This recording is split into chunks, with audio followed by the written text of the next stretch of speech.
Des fois, tu déposes un CV et tu retournes 2 jours après, tu te demandes il est où mon CV? Ben, on va jeter ton CV par la poubelle. Jeter un CV sans même y prêter attention, vous trouvez pas que c'est la honte? Surtout quand l'auteur y a mis tout son cœur? Lui, c'est Lunzi, artiste rappeur et par ailleurs étudiant en commerce international. Lui, c'est Enzo, étudiant en journalisme à Lille. On est jeune et forcément, le chômage, ça nous fait peur. Motivé, diplômé ou pas, on dirait que ça change rien. Alors, tout ce gâchis, ces rêves brisés, on a décidé de vous le raconter.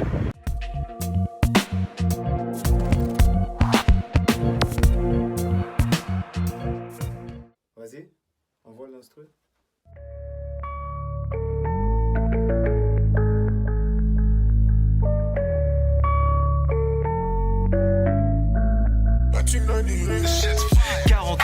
Je te parle pas de la loi, mais du taux de chômage des jeunes à Roubaix. En 2014, car on finit nos études, on se dit qu'il n'y a plus qu'à, mais on trouve pas. Du coup, 6 mois plus tard, on se retrouve abonné au Pôle emploi. Non, mais dis-moi, ça te rendrait pas fou, toi? Si tous tes rêves, on te les foutait au fou, toi? J'ai été au chômage pendant 3-4 mois. Ça m'a paru long parce que passer ces journées à la maison, sans rien faire, c'est quand même difficile. Moi, ce que je voulais faire, c'était plus précisément de la pâtisserie. Moi, c'est ce métier-là que je veux faire depuis longtemps. Je ne me suis pas inscrite à Pôle emploi. J'ai essayé de trouver par moi-même. J'allais chez les différents boulangers, je toquais, je donnais ma lettre de motivation de mon CV, mais ça n'a jamais abouti. Parlons peu, mais parlons vrai, mais nos lunettes pour voir de près cette dure réalité. Je veux un taf pour m'envoler, mais ils me prennent pas. Trop terre à terre comme un rocher, faut bien que je mange moi. Ouais mon gars c'est dur, je te dis que ça urge.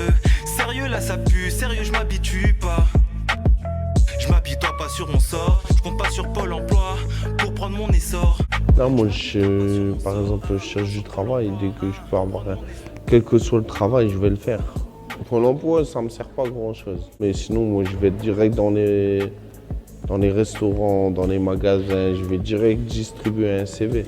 Ils peuvent m'aider, mais moi aussi, à côté, je peux faire autre chose. Ah, des fois, ça sert à rien. Des fois, tu déposes un CV et tu retournes 2 jours après, tu te demandes il est où mon CV? Ben, on va jeter ton CV par la poubelle. Les employeurs ne donnent pas assez la chance aux jeunes. Dès qu'ils voient, ils disent que tu n'as pas d'expérience. Il y a des étapes.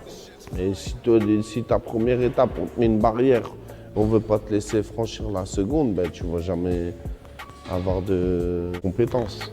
Si je trouve la pâtisserie, je ne pense pas que je vais commencer à travailler ici. Je pense travailler à l'étranger.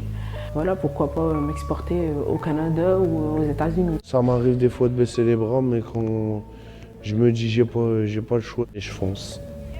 Victorieux, victorieux, victorieux, victorieux. Les démarches n'aboutissent pas, ils se demandent comment tisser. La toile des rêves qu'ils convoitisent, pétrifiés à l'idée de ne pas pouvoir pétrir la pâte, elle perd espoir en l'hexagone tandis qu'il veut. Voilà, malgré les étiquettes qu'on leur colle, les jeunes au chômage se bougent et sont motivés pour trouver un travail. Et vous faites quoi pour votre recherche d'emploi? Vous vous imagineriez quitter la France pour en trouver un? Réagissez en commentaire et retrouvez plein d'autres vidéos sur la chaîne des Haut-Parleurs. À bientôt.